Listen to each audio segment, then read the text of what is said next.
નીટની પરીક્ષા પાસ કરનારા પરીક્ષાર્થીઓ દ્વારા આજરોજ તેમના વાલીઓ સાથે મળીને રાજકોટના બહુમાળી ચોક ખાતે વિરોધ પ્રદર્શન યોજવામાં આવ્યું હતું।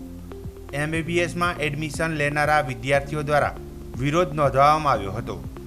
એમબીબીએસમાં એડમિશન માટેની ગવર્મેન્ટ કોટાની તેમજ મેનેજમેન્ટ કોટાની ફીમાં વધારો ઝીંકવામાં આવ્યો છે। વિદ્યાર્થીઓ દ્વારા એકત્રિત થઈને ફી વધારાનો વિરોધ નોંધવામાં આવ્યો હતો। તો સાથે સાથે અમને ડૉક્ટર બનવા દોના સૂત્રોચ્ચાર પણ કરવામાં આવ્યા હતા। GMERSની 1 વર્ષની ફી અગાઉ 3,30,000 હતી, જે અત્યારે 5,50,000 કરવામાં આવી છે। તેમજ મેનેજમેન્ટ કોટાની ફી 9 લાખ રૂપિયામાંથી 17 લાખ રૂપિયા કરવામાં આવી હોવાનું જણાવ્યું છે। અને ગુજરાત રાજ્ય દ્વારા જીમર્સ જે બનાવેલી હતી સામાન્ય નાગરિક માટેની હતી, સામાન્ય પબ્લિક માટેની હતી, એમાં રાતોરાત અસંખ્ય ફી વધારો કરી લીધો।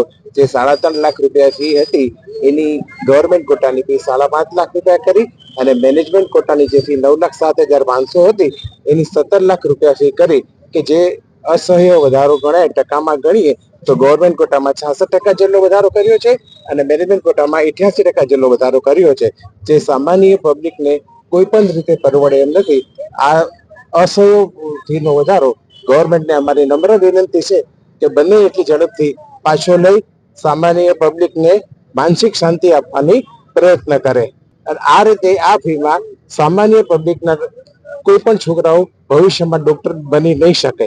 જે અત્યારે નીટમાં એડમિશન માટે અમારે કોલેજ તો જવું જ પડશે અને મિડલ ક્લાસ ફેમિલીને આટલી અસંખ્ય ફીનો વધારો અચાનક પોસાય એમ નથી હોવો જોઈએ। અમને સરકારશ્રી ઉપર ભરોસો છે કે સરકારશ્રી જે પણ કરશે એ અમારા સારા માટે જ કરશે। દેશનું ભવિષ્ય એમના હાથમાં જ છે।